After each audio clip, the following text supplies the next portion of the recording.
அவன் என் ஃப்ரெண்டு, என்ன முழுசா புரிஞ்சுக்கிட்ட ஃப்ரெண்டு. எனக்கு ஒண்ணுன்னா எப்படி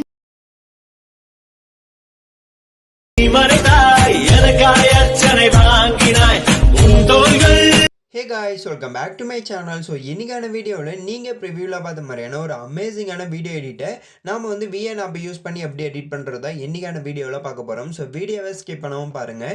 இந்த வீடியோ பிடிச்சிருந்தா ஒரு லைக் பண்ணிட்டு நம்ம சேனலையும் மறக்காமல் சப்ஸ்கிரைப் பண்ணிக்கோங்க. நீங்கள் இன்னும் நம்மளுடைய டெலிகிராம் குரூப்பில் வந்து ஜாயின் பண்ண மாதிரி இருந்தீங்கன்னா ஜாயின் பண்ணிக்கோங்க. இங்கே பார்த்தீங்கன்னா நிறைய அப்டேட்ஸ் வந்துகிட்டே இருக்கும். ஸோ டிஸ்கிரிப்ஷன் பாக்ஸில் லிங்க் இருக்குது. ஸோ அந்த லிங்கை கிளிக் பண்ணி நீங்கள் இன்னும் நம்மளுடைய டெலிகிராம் குரூப்பில் ஜாயின் பண்ண மாதிரி இருந்தீங்கன்னா ஜாயின் பண்ணிக்கோங்க. இப்போ உங்ககிட்ட இருக்கக்கூடிய VN ஆப் வந்து ஓப்பன் பண்ணிக்கோங்க. சப்போஸ் உங்ககிட்ட VN ஆப் இல்லைனா இந்த ஆப் வந்து பிளே ஸ்டோர்லேயே அவைலபிளாக இருக்குது. நீங்கள் பிளே ஸ்டோர்லேருந்து டவுன்லோட் பண்ணி இன்ஸ்டால் பண்ணிக்கோங்க. இன்ஸ்டால் பண்ணி ஓப்பன் பண்ணிங்கன்னா உங்களுக்கு வந்து VN ஆப்போட இன்டர்ஃபேஸ் பார்க்குறதுக்கு இந்த மாதிரி தான் இருக்கும். ஸோ டவுன்லோட் பண்ணி ஓப்பன் பண்ணதுக்கப்புறம் இங்கே பார்த்தீங்கன்னா நியூ ப்ராஜெக்ட்னு இருக்கும். ஸோ அதை வந்து கிளிக் பண்ணிக்கோங்க. கிளிக் பண்ணதுக்கப்புறம் இப்போ டேரெக்டாகவே உங்களுடைய கேலரிக்குள்ளே போய்டும். உங்களுடைய கேலரிக்குள்ளே போனதுக்கப்புறம் இந்த இடத்த பார்த்தீங்கன்னா ஃபோட்டோ அண்ட் வீடியோன்னு இருக்கும். ஸோ நீங்கள் ஃபஸ்ட்டு வந்து வீடியோ வந்து செலக்ட் பண்ணிக்கோங்க. செலக்ட் பண்ணதுக்கப்புறம் இப்போ நான் ஆட் பண்ணக்கூடிய லிரிக்ஸ் வீடியோ வந்து ஃபஸ்ட்டு ஆட் பண்ணிக்கோங்க. இந்த லிரிக்ஸ் வீடியோக்கான டவுன்லோட் லிங்க் வந்து டிஸ்கிரிப்ஷன் பாக்ஸில் இருக்குது. ஸோ நாம் கொடுக்கக்கூடிய இமேஜஸ் டெம்ப்ளேட்ஸ் எதுவுமே டவுன்லோட் பண்ண தெரியலனா எப்படி டவுன்லோட் பண்ணுறதுன்னு சொல்லிட்டு ஆல்ரெடி நம்ம சேனலே ஒரு வீடியோ போட்டிருக்கோம். ஸோ அந்த வீடியோக்கான லிங்க்குமே வந்து நான் டிஸ்கிரிப்ஷன் பாக்ஸில் தந்திருக்கேன். ஸோ வேணுன்றவங்க செக் பண்ணி பாருங்கள். செக் பண்ணி பார்த்துட்டு நாம் கொடுத்துருக்கக்கூடிய டெம்ப்ளேட்ஸ் எல்லாத்தையுமே டவுன்லோட் பண்ணிக்கோங்க. மெயினாக டிஸ்கிரிப்ஷனில் பார்த்தீங்கன்னா ஆல் மெட்டீரியல் டவுன்லோட் லிங்க்குக்கு கீழே கொடுத்துருப்பேன். ஸோ இப்போ இந்த லிரிக்ஸ் வீடியோவை இப்போ ஆட் பண்ணதுக்கப்புறம் இப்போ ஃபோட்டோ வந்து செலக்ட் பண்ணிக்கோங்க. செலக்ட் பண்ணதுக்கப்புறம் இங்கே ஆல்னு இருக்கும். ஸோ அதை கிளிக் பண்ணிங்கன்னா உங்களுடைய மொபைலில் இருக்கக்கூடிய ஃபோல்டர்லாம் வந்துடும். ஸோ இப்போ நீங்கள் யாரோட ஃபோட்டோஸ் வச்சு எடிட் பண்ண போகிறீங்களோ ஸோ அவங்களோட ஃபோட்டோஸ் வந்து செலக்ட் பண்ணிக்கோங்க. இப்போ நான் வந்து ஃபோட்டோவை செலக்ட் பண்ணிக்கிறேன். ஸோ ஃபோட்டோ செலக்ட் பண்ணதுக்கப்புறம் இங்கே பார்த்தீங்கன்னா ஆரோ மார்க் இருக்கும். அந்த ப்ளூ கலரில் இருக்கக்கூடிய ஆரோ மார்க்கை வந்து கிளிக் பண்ணிக்கோங்க. கிளிக் பண்ணதுக்கப்புறம் கொஞ்ச நேரம் லோட் ஆகிட்டு இப்போ நெக்ஸ்ட் பேஜ் போய்டும். நெக்ஸ்ட் பேஜ் போனதுக்கப்புறம் உங்களுக்கு பார்த்தீங்கன்னா இன்டர்ஃபேஸ் பார்க்குறதுக்கு இந்த மாதிரி தான் இருக்கும். ஃபர்ஸ்ட் வந்து இந்த லிரிக்ஸ் வீடியோ வந்து கிளிக் பண்ணிக்கோங்க. கிளிக் பண்ணதுக்கப்புறம் இந்த இடத்த ஸ்க்ரோல் பண்ணிட்டு வந்தீங்கன்னா வால்யூம்னு ஒரு ஆப்ஷன் இருக்கும். ஸோ அதை வந்து கிளிக் பண்ணிக்கோங்க. கிளிக் பண்ணதுக்கப்புறம் ஃபுல்லாகவே வந்து இதில் ஓடக்கூடிய சாங்கை மியூட் பண்ணிவிடுங்க. மியூட் பண்ணதுக்கப்புறம் இங்கே பார்த்தீங்கன்னா சிங்கிள் டிக் இருக்கும். ஸோ அதை வந்து கிளிக் பண்ணிக்கோங்க. கிளிக் பண்ணதுக்கப்புறம் ஃபோட்டோவில் மூவ் பண்ணி வச்சுருங்க. வச்சதுக்கப்புறம் அகைன் கீழே ஸ்க்ரோல் டவுன் பண்ணிட்டு வந்தீங்கன்னா இந்த இடத்த பார்த்தீங்கன்னா ட்ரிம்னு ஒரு ஆப்ஷன் இருக்கும். ஸோ அதை வந்து கிளிக் பண்ணிக்கோங்க. கிளிக் பண்ணதுக்கப்புறம் இதில் பார்த்தீங்கன்னா டிஃபால்ட்டாகவே 3 செகண்ட்ஸ் வந்து ஆட் ஆயிருக்கும். ஸோ நீங்கள் வந்து 1 செகண்ட்ஸ்க்கு வந்து சேஞ்ச் பண்ணிவிடுங்க. சேஞ்ச் பண்ணதுக்கப்புறம் இங்கே பார்த்தீங்கன்னா டிக்னு ஒரு ஆப்ஷன் இருக்கும். ஸோ அதை வந்து கிளிக் பண்ணிக்கோங்க. ஸோ அகைன் இந்த இடத்த வந்து கிளிக் பண்ணிக்கோங்க. கிளிக் பண்ணதுக்கப்புறம் இப்போ டேரெக்டாகவே வந்து நெக்ஸ்ட் ஃபோட்டோக்கு மூவ் ஆகிடும். நெக்ஸ்ட் ஃபோட்டோக்கு மூவ் ஆனதுக்கப்புறம் அகைன் 1 செகண்ட் வந்து செலக்ட் பண்ணிக்கோங்க. செலக்ட் பண்ணதுக்கப்புறம் அகைன் இந்த இடத்த கிளிக் பண்ணி நெக்ஸ்ட் ஃபோட்டோக்கு மூவ் பண்ணதுக்கப்புறம் இங்கே பார்த்தீங்கன்னா 1 செகண்ட்ஸ் இருக்கும். ஸோ அதை வந்து ஆட் பண்ணிக்கோங்க. நீங்கள் எத்தனை ஃபோட்டோஸ் வந்து ஆட் பண்ணி வச்சிருக்கீங்களோ அத்தனை ஃபோட்டோக்குமே இந்த 1 செகண்ட்ஸ் வந்து எல்லா ஃபோட்டோக்குமே ஆட் பண்ணிக்கோங்க. இப்போ நான் வந்து ஆட் பண்ணிக்கிறேன். ஸோ ஓவராலாக கரெக்டாக எல்லா ஃபோட்டோக்குமே இந்த 1 செகண்ட்ஸ் ஆட் பண்ணிங்கன்னா உங்களுக்கு வந்து பார்க்குறதுக்கு இந்த மாதிரி தான் இருக்கும். ஸோ இப்போ வந்து ஒவ்வொரு ஃபோட்டோட ஸ்பேஸில் உங்களுக்கு கிடைக்கிறது உங்களுடைய 2 ஃபிங்கர் வச்சு லாங் ப்ரெஸ் பண்ணி இந்த மாதிரி ஜூம் பண்ணிங்கன்னா ஒவ்வொரு ஃபோட்டோட ஸ்பேஸ்லாமே இந்த மாதிரி கிடைச்சிடும். ஸோ ஸ்க்ரோல் பண்ணி எடுத்துகிட்டு வந்து வீடியோவுக்கு எண்டில் எடுத்துகிட்டு வந்து வச்சுருங்க. வச்சதுக்கப்புறம் இங்கே பார்த்தீங்கன்னா லாஸ்ட்டில் வந்து பிளாக் பேக்ரவுண்ட் இமேஜ் வந்து டிஃபால்ட்டாகவே ஆட் ஆகிருக்கும். ஸோ இந்த பிளாக் பேக்ரவுண்ட் இமேஜை டபுள் கிளிக் பண்ணிங்கன்னா இந்த மாதிரி வந்துடும். ஸோ இந்த மாதிரி வந்ததுக்கப்புறம் டெலிட் ஆப்ஷன் இருக்கும். ஸோ இந்த ஆப்ஷன் செலக்ட் பண்ணி டெலிட் பண்ணிவிடுங்க. டெலிட் பண்ணதுக்கப்புறம் பேக் வந்துடுங்க. பேக் வந்த பிறகு இப்போ என்ன பண்ணுறீங்கன்னா கரெக்டாக அந்த லிரிக்ஸ் வீடியோவுக்கு அடுத்திருக்கக்கூடிய ஃபோட்டோ மூவ் பண்ணி வச்சுருங்க. வச்சதுக்கப்புறம் அகைன் நீங்கள் பார்த்தீங்கன்னா எஃபெக்ட்ஸ்னு இருக்கும். ஸோ அதை வந்து கிளிக் பண்ணிக்கோங்க. கிளிக் பண்ணதுக்கப்புறம் இந்த இடத்த ஸ்க்ரோல் பண்ணிட்டு வாங்க. ஸ்க்ரோல் பண்ணிட்டு இங்கே பார்த்தீங்கன்னா ஜிட்டில்னு ஒரு எஃபெக்ட் இருக்கும். ஸோ இந்த எஃபெக்ட் வந்து ஆட் பண்ணிக்கோங்க. ஆட் பண்ணதுக்கப்புறம் இங்கே பார்த்தீங்கன்னா உங்களுக்கு வந்து ஃபோட்டோவுக்கு பாதியாக தான் இந்த எஃபெக்ட் வந்து ஆட் ஆயிருக்கும். ஸோ நீங்கள் ஃபுல்லாகவே வந்து ட்ராக் பண்ணிக்கோங்க. ட்ராக் பண்ணதுக்கப்புறம் அகைன் இந்த இடத்த வந்து கிளிக் பண்ணிக்கோங்க. கிளிக் பண்ணதுக்கப்புறம் அடுத்த ஃபோட்டோவுக்கு வந்து எந்த எஃபெக்ட்டுமே ஆட் பண்ணாதீங்க. அகைன் நீங்கள் என்ன பண்ணுறீங்கன்னா ஃபோர்த் ஃபோட்டோவுக்கு வந்து மூவ் ஆகிடுங்க. ஸோ மூவ் ஆனதுக்கப்புறம் அகைன் ஸ்க்ரோல் பண்ணி எடுத்துகிட்டு போங்க. ஸ்க்ரோல் பண்ணி எடுத்துகிட்டு போயிட்டு இந்த ஜிட்டில்ன்ற எஃபெக்ட் வந்து ஆட் பண்ணிக்கோங்க. ஆட் பண்ணதுக்கப்புறம் அகைன் ஃபோட்டோ ஃபுல்லாகவே வந்து ட்ராக் பண்ணிக்கோங்க. ட்ராக் பண்ணதுக்கப்புறம் அகைன் இந்த இடத்த வந்து கிளிக் பண்ணிக்கோங்க. கிளிக் பண்ணதுக்கப்புறம் அடுத்த ஃபோட்டோக்கு வந்து ஆட் பண்ணாதீங்க. அகைன் அடுத்த ஃபோட்டோ வந்து மூவ் ஆகிடுங்க. ஸோ மூவ் ஆனதுக்கப்புறம் அகைன் ஸ்க்ரோல் பண்ணிட்டு வாங்க. ஸ்க்ரோல் பண்ணிட்டு வந்து இந்த ஜிட்டில்ன்ற எஃபெக்ட் ஆட் பண்ணி ஃபோட்டோ ஃபுல்லாகவே வந்து ட்ராக் பண்ணிக்கோங்க. ஸோ இந்த மாதிரி கரெக்டாக வந்து 1 பை 1 ஒவ்வொரு ஃபோட்டோவை விட்டுட்டு ஒவ்வொரு ஃபோட்டோவுக்கு வந்து இந்த ஜிட்டில்ன்ற எஃபெக்ட் வந்து ஆட் பண்ணிக்கோங்க. இப்போ நான் வந்து ஆட் பண்ணிக்கிறேன்.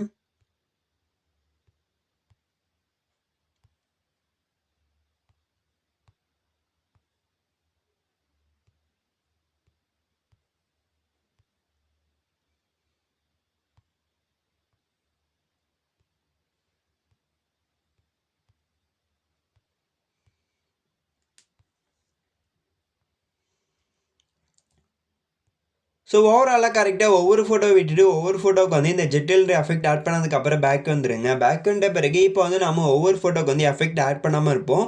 அப்படி எஃபெக்ட் ஆட் பண்ணாமல் இருக்கக்கூடிய அந்த ஃபோட்டோ எல்லாமே மூவ் பண்ணி வச்சிருங்க. வச்சதுக்கப்புறம் அகைன் எஃபெக்ட்ஸ்னு இருக்கும். ஸோ அதுக்குள்ளே போயிட்டு அகைன் ஸ்க்ரோல் பண்ணிட்டு வந்தீங்க. ஸோ இந்த இடத்த பார்த்தீங்கன்னா ரொட்டேட் 02 என்ற ஒரு எஃபெக்ட் இருக்கும். ஸோ அந்த எஃபெக்ட் வந்து ஆட் பண்ணிக்கோங்க. ஆட் பண்ணதுக்கப்புறம் அகைன் இந்த இடத்த கிளிக் பண்ணிக்கோங்க. கிளிக் பண்ணதுக்கப்புறம் அகைன் அடுத்த ஃபோட்டோவுக்கு நம்ம எஃபெக்ட் ஆட் பண்ணாமல் இருப்போம். ஸோ அந்த ஃபோட்டோக்கு மூவ் ஆகிடுங்க. மூவ் ஆனதுக்கப்புறம் அகைன் ஸ்க்ரோல் பண்ணிட்டு வந்து இந்த எஃபெக்ட் வந்து ஆட் பண்ணிக்கோங்க. அகைன் இந்த இடத்த கிளிக் பண்ணி அடுத்த ஃபோட்டோ விட்டுட்டு அதுக்கு அடுத்து இருக்கக்கூடிய ஃபோட்டோ கிளிக் பண்ணிக்கோங்க. கிளிக் பண்ணதுக்கப்புறம் அகைன் இந்த ரொட்டேட் 2ன்னு இருக்கக்கூடிய இந்த எஃபெக்ட் வந்து ஆட் பண்ணிக்கோங்க. இப்போ நான் வந்து ஆட் பண்ணிக்கிறேன்.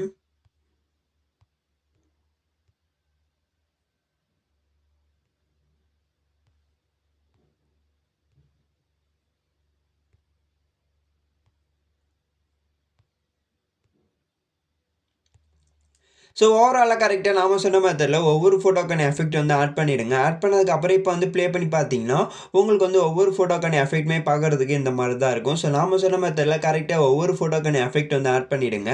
ஆட் பண்ணதுக்கப்புறம் டிக் கொடுத்துட்டு பேக் வந்துட்டு அகைன் மூவ் பண்ணி கரெக்டாக ஃபோட்டோ எங்கேருந்து ஸ்டார்ட் ஆகுதோ ஸோ அங்கே டைம் லைன் வந்து வச்சுக்கோங்க. வச்சதுக்கப்புறம் இங்கே பார்த்தீங்கன்னா உங்களுக்கு வந்து இந்த ஐக்கான் இருக்கும். இந்த ஐக்கானை வந்து கிளிக் பண்ணிக்கோங்க. கிளிக் பண்ணதுக்கப்புறம் ஃபோட்டோ அண்ட் வீடியோன்னு இருக்கும். ஸோ அதை வந்து கிளிக் பண்ணிக்கோங்க. கிளிக் பண்ணதுக்கப்புறம் இப்போ வீடியோ வந்து செலக்ட் பண்ணிக்கோங்க. செலக்ட் பண்ணதுக்கப்புறம் இப்போ வந்து பிளாக் ஸ்க்ரீன் டெம்ப்ளேட் வீடியோ வந்து இம்போர்ட் பண்ணிக்கலாம். இந்த பிளாக் ஸ்க்ரீன் டெம்ப்ளேட் வீடியோக்கான டவுன்லோட் லிங்க்குமே வந்து டிஸ்கிரிப்ஷன் பாக்ஸில் இருக்குது.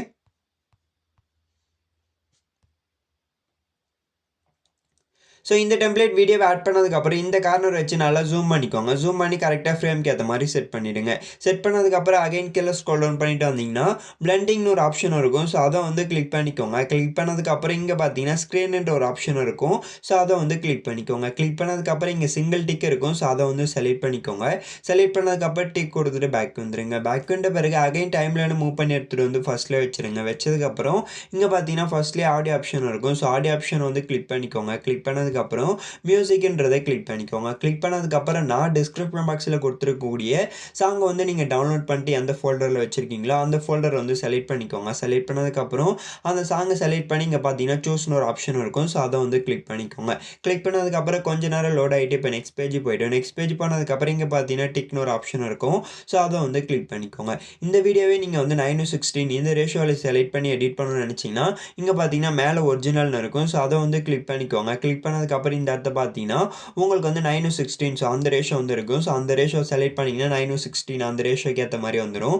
ஸோ இல்லை உங்களுக்கு வந்து ஃபுல் ஸ்க்ரீனில் வேணும்னா நீங்கள் இந்த ஒரிஜினல்ன்றதே வச்சுக்கோங்க. வச்சதுக்கப்புறம் டிக் கொடுத்துட்டு பேக் வந்துருங்க. பேக் வந்த பிறகு ஓவரால் ஒரு வாட்டி ப்ளே பண்ணி பாருங்கள். ப்ளே பண்ணி பார்த்துட்டு இந்த வீடியோட எக்ஸ்போர்ட் ஆப்ஷன் இருக்கும். ஸோ இந்த ஆப்ஷன் வந்து செலக்ட் பண்ணிக்கோங்க. செலக்ட் பண்ணதுக்கப்புறம் உங்களுக்கு எந்த ரெசல்யூஷன் வேணுமோ ஸோ அந்த ரெசல்யூஷன் வந்து வச்சுக்கோங்க. வச்சதுக்கப்புறம் இங்கே பார்த்தீங்கன்னா FPS இருக்கும் 30 வந்து வச்சுக்கோங்க. வச்சதுக்கப்புறம் பிட் ரேட் இருக்கும். ஸோ இந்த பிட் ரேட் உங்களுக்கு எந்த அளவுக்கு வேணுமோ ஸோ அந்த அளவுக்கு வச்சுட்டு இங்கே பார்த்தீங்கன்னா டிக்னு ஒரு ஆப்ஷன் இருக்கும். ஸோ அதை வந்து கிளிக் பண்ணிக்கோங்க. கிளிக் பண்ணதுக்கப்புறம் இது ஃபுல்லாகவே வந்து 100 ஆகி முடிச்சதுக்கப்புறம் உங்களுக்கு பார்த்தீங்கன்னா சேவ் டு ஆல்பம்னு ஒரு ஆப்ஷன் இருக்கும். ஸோ அதை கிளிக் பண்ணி நீங்கள் இந்த வீடியோவை எக்ஸ்போர்ட் பண்ணிங்கன்னா இந்த வீடியோ உங்களுடைய கேலரிக்குள்ளே சேவ் ஆகிடும். ஸோ அவ்வளோதான் ஃப்ரெண்ட்ஸ். இந்த வீடியோ பிடிச்சிருந்தா ஒரு லைக் பண்ணிட்டு நம்ம சேனலையே மறக்காமல் சப்ஸ்கிரைப் பண்ணிக்கோங்க. Thanks for watching this video. Until then, see you next video. Bye bye.